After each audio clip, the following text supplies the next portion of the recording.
Azərbaycan yaxın 5 il ərzində bərpa olunan mənbələrdən alınan enerji hesabına ölkə daxilində qaza qənaət edəcək. Nəticədə isə həmin qaz həcmi ixraca yönləndiriləcək. Bugün günəş və külək enerji stansiyalarına aid sərmayədarlarımızla artıq imzalanmış müqavilələr bizə 2030-cu ilə qədər 6 gigavat günəş və külək enerjisi təmin edəcək.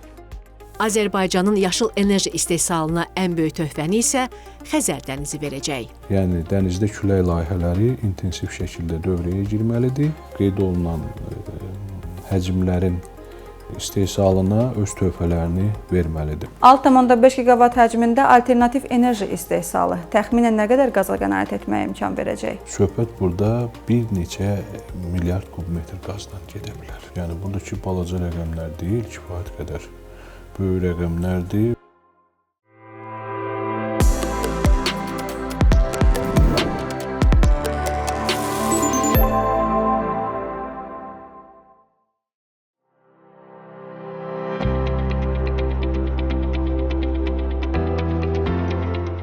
Avropanın enerji təhlükəsizliyində önəmli rol oynayan Azərbaycan aprel ayının əvvəlində onlarla ölkə və enerji şirkətlərini Bakıda bir araya gətirdi. Gülüstan sarayında Cənub Qaz Dəhlizi Məşvərət Şurası çərçivəsində Nazirlərin 11-ci və Yaşıl Enerji Məşvərət Şurası çərçivəsində Nazirlərin 3-cü iclaslarında enerji sahəsində böyük bir ərazidə gələcəyin yol xəritəsi dəqiqləşdi.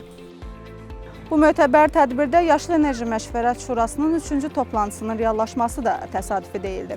Çünki öz enerji istehsalını şaxələndirən Azərbaycan artıq yaşıl enerji sahəsində də etibarlı tərəfdaş kimi dünyanın diqqət mərkəzindədir. Müzakirələrə Prezident İlham Əliyevin gələcək fəaliyyət planını bütün təfərrüatı ilə ortaya qoyan nitqi öz damğasını vurdu. Prezident çıxışında vurğuladı ki, Azərbaycanın təbii qazını hazırda 12 ölkə alır. Bunlardan 10-u Avropa ölkəsidir və 8-i isə Avropa İttifaqının üzvüdür. 2021-ci ildə Avropaya ixrac edilən qazın həcmi 8 milyard kubmetr idisə, hazırda bu rəqəm 13 milyard kubmetrdir. Ancaq bu hələ son rəqəm deyil. Azərbaycan yaxın 5 il ərzində bərpa olunan mənbələrdən alınan enerji hesabına ölkə daxilində qaza qənaət edəcək. Nəticədə isə həmin qaz həcmi ixraca yönləndiriləcək. Bugün günəş və külək enerji stansiyalarına aid sərmayədarlarımızla artıq imzalanmış müqavilələr bizə 2030-cu ilə qədər 6 gigavat günəş və külək enerjisi təmin edəcək. Qeyd etdiyim kimi, nəticədə daxildə bugün elektrik enerjisinin istehsalında istifadə etdiyimiz təbii qaza xeyli dərəcədə qənaət etmə imkanı yaranacaq və həmin qazı ixraca yönəldəcəyik. Biz öz sərmayələrimizlə fəal şəkildə inkişaf edirik. Ermənistan işğalından azad edilmiş Şərqi Zəngəzur və Qarabağ ərazilərində su elektrik enerjisi potensialına gəldikdə biz artıq 270 meqavatlıq su elektrik stansiyalarını qurmuşuq. Artıq 30-dan çox kiçik su elektrik stansiyası istismara verilib və maksimum növbəti 5 ildə bu rəqəm əlavə 30 kiçik su elektrik stansiyası ilə 500 meqavata çatdırılacaq. Beləliklə, nəticədə 2030-cu ilə qədər 6,5 gigavatlıq enerji potensialı yaranacaq. Tədbirdə ali qonaq qismində iştirak edən Avropa İttifaqının energetika və mənzil tikintisi komissarı Dan Jorgensen'in Azərbaycanla bağlı fikirləri diqqət çəkəndi. Avropa İttifaqı komissarının nitqində yer verdiyi məqamlar onu göstərdi ki, Azərbaycan təkcə qaz yox, eyni zamanda gələcəyin alternativ enerji ixracatçısı kimi də Avropanın diqqət mərkəzindədir. Biz gələcəyimizə doğru yolu müəyyən edirik. Bu səbəbdən biz Cənubi Qafqazla Avropa İttifaqı arasında yaşıl enerji dəhlizinin qurulması üzərində çalışırıq. Müxtəlif texnologiya və fərqli marşrutlardan istifadə edərək müxtəlif konkret ideyalar var. Avropa İttifaqı Xəzər dənizində külək enerjisi texnologiyasına daxil olmaqla Azərbaycanın böyük potensialını inkişaf etdirmək üçün onunla əməkdaşlığı gücləndirməyə hazırdır. Dövlət başçısı 2030-cu ilədək Azərbaycanın yaşıl enerji istehsalı hədəfinin 6,5 giqavat olduğunu açıqladı. Bu qədər böyük bir gücü isə Azərbaycanın enerji arxitekturasında önəmli dəyişikliklərə səbəb olacaq. Bərpa olunan enerji mənbələri Dövlət Agentliyinin direktoru Cavid Abdullayev bildirir ki, Azərbaycanın yaşıl enerji sahəsində məqsədyönlü şəkildə atdığı addımlar və gördüyü konkret işlər nəticəsində qoyulan hədəflərə vaxtında çatmaq olacaq. Dövlət başçısı Cənub Qaz Dəhlizi Məşvərət Şurasının son iclasında bildirdi ki, 2030-cu ilə qədər Azərbaycanın alternativ enerji istehsalı 6,5 giqavat həcmində olacaq. Bu hansı mənbələr hesabına reallaşacaq? Biz xüsusi olaraq qeyd edə bilərik ki, 2027-ci ilin sonuna qədər biz bilirik ki, təxminən 2 giqavat həcmində güclərin Azərbaycan şəbəkəsinə, bərpa olunan güclərin şəbəkəsinə inteqrasiyası mümkündür. Bunun üçün biz artıq bütün zəruri hazırlıq işlərini başa çatdırmışıq. Bu o deməkdir ki, biz artıq torpaq sahələrini müəyyənləşdirmişik və Azərbaycan qanunvericiliyinə uyğun olaraq həmin torpaq sahələri bərpa olunan enerji mənbələri ərazisi kimi təsbit edilib. Təxminən 4500 hektardan artıq bir torpaq sahələridir. Eyni zamanda ciddi beynəlxalq şirkətlər cəlb olunmaqla Amerika Birləşmiş Ştatlarının Tetra Tech, Türkiyənin EPRA, İtaliyanın Çezi şirkətləri bizim şəbəkənin təhlillərini aparıblar və şəbəkədə zəruri olan gücləndirmə işləri hamısı müəyyənləşdirilib ki, bu qədər gücün şəbəkəyə inteqrasiyası üçün hansı addımlar atılmalıdır. Yəni, bərpa olunan enerji mənbələrindən istifadə iki mühüm məsələnin həllinin özündə ehtiva edir. Bir, torpaq sahələrinin müəyyənləşdirilməsi, ikinci, şəbəkə infrastrukturunun mövcudluğu və şəbəkə infrastrukturunun o gücləri qəbul etmə imkanlarıdır. Qeyd elədiyim kimi, sırf araşdırmalar tam elmi əsaslara əsaslanaraq bu məsələlərin həlli artıq masa üzərindədir və o 2 giqavat güclərinlə bağlı zəruri olan bütün müqavilə bazası artıq demək olar ki, yekunlaşmışdır. Yaşıl enerji sahəsində həyata keçirilən əsas addımlardan biri də ölkədə indiyə qədər mövcud olmayan müasir infrastrukturun qurulmasıdır. Araşdırmalar göstərdi ki, bizə şəbəkənin yeni indi yarımstansiyaların tikintisi, xəttlərin tikintisi ilə paralel artıq bir saxlanç sistemlərinin də dövrəyə girməsinə tələbat yaranıb. Məlum olduğu kimi, Azərenerji Açıq Səhmdar Cəmiyyəti tərəfindən 250 meqavat, 500 meqavat saat həcmində Azərbaycanda ilk dəfə saxlanç sistemlərinin qurulması üçün tender elan olunub və tender ayın 11-də başa çatıb. Biz indi onun nəticələrinin elan olunmasını və həmin saxlanç sistemlərinin quraşdırılmasını gözləyirik. Azərbaycanın yaşıl enerji istehsalına ən böyük töhfəni isə Xəzər dənizi verəcək. Lakin ən böyük töhfə biz gözləyirik bizim doğma Xəzərimizdən. Yəni, dənizdə külək layihələri intensiv şəkildə dövrəyə girməlidir. Qeyd olunan həcmlərin istehsalına öz töhfələrini verməlidir. O istiqamətdə də artıq dediyim kimi çox ciddi tədbirlər həyata keçirilir. Demək olar ki, Xəzər dənizinin Azərbaycan sektorunda su obyektləri qanunvericilikdə olan kimi desək, su obyektləri müəyyənləşdirilib, onların razılaşdırılması demək olar ki, yekunlaşıb. Biz bu yaxın günlərdə tam olaraq həmin ərazilərin koordinatlarını biləcəyik.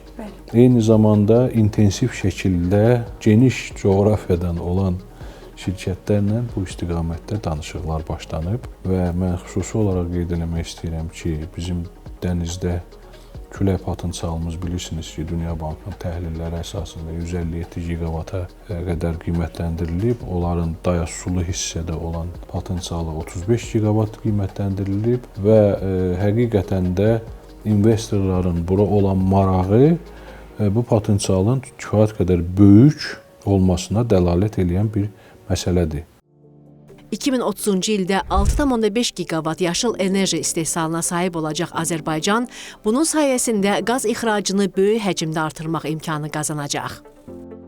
6,5 giqavat həcmində alternativ enerji istehsalı təxminən nə qədər qaza qənaət etməyə imkan verəcək? Söhbət burada bir neçə milyard kubmetr qazdan gedə bilər. Yəni buradakı balaca rəqəmlər deyil, kifayət qədər böyük rəqəmlərdir və o qaz sonradan xaricə ixrac oluna bilər. Bilirsiniz ki, qaza tələbat böyükdür və o Cənub qaz dəhlizindəki müzakirələr də, aparılan danışıqlar da bir çox məsələləri aydınlıq gətirməyə yəqin ki, kömək edəcək.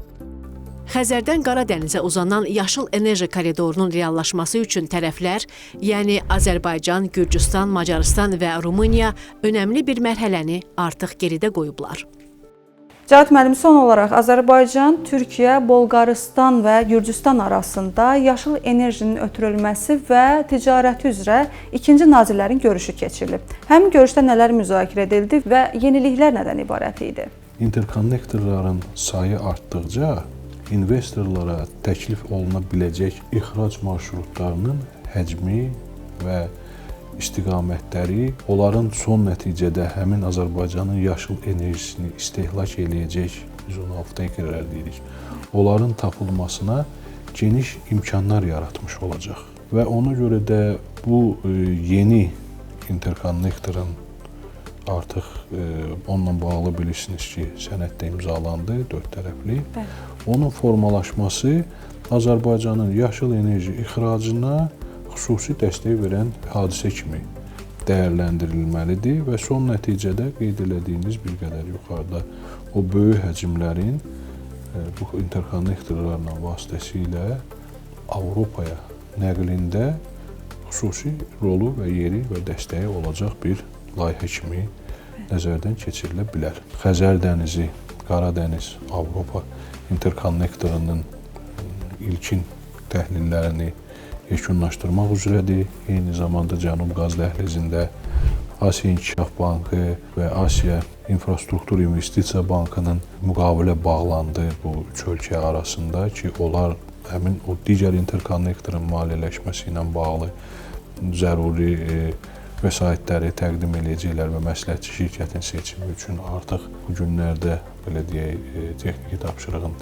yekunlaşdırılması başa çatacaq. Eyni zamanda ona paralel olaraq Naxçıvandan Türkiyə istiqamətində ixrac marşrutlarının dünyanın ciddi şirkətlərindən biri tərəfindən təhlili demək olar ki, yekun fazaya daxil olunub, indi yekun hesabatın üzərində son dəqiqləşdirmələr davam edir. Bu baxımdan daha bir interkonnektorun formalaşması qeyd elədiyim kimi bu prosesə xüsusi töhfə verəcək.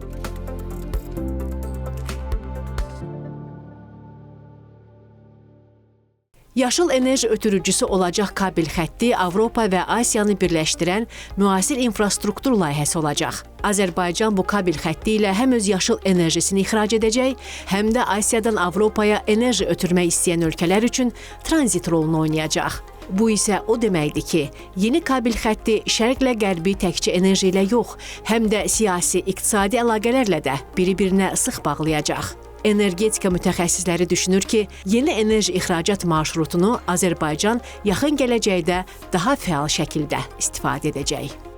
Xəzər dənizi, Qara dəniz və Avropa yaşıl enerji dəhlizinin yaradılmasının Azərbaycan üçün əhəmiyyəti nə olacaq? Bildiyimiz kimi Qazaxıstan, Özbəkistan və digər Orta Asiya ölkələri də deməli bərpa olunan enerji sahəsində böyük layihələr həyata keçirirlər və o da imkan verəcəkdir ki, orada istehsal olunan deməli elektrik enerjisini biz qeyd olunan dəhliz vasitəsilə biz Avropaya ötürək. Azərbaycan, Gürcüstan, Rumıniya və Bolqarıstan deməli ölkələrlə müqavilələrimiz də, hətta ilkin müqavilələr də bağlanılıbdır və bu xətt üzrə deməli Avropaya elektrik enerjisi ötürüləcəkdir. Orada da kabel çəkilişidir, hətta müəyyənləşdirilib, layihələr üzrə müəyyən işlər də görülübdür. 1000 kilometrdən yuxarı Qara dənizin altı ilə su altı deməli kabel xətti nəzərdə tutulubdur və 95-100 kilometrdə quru hissədə.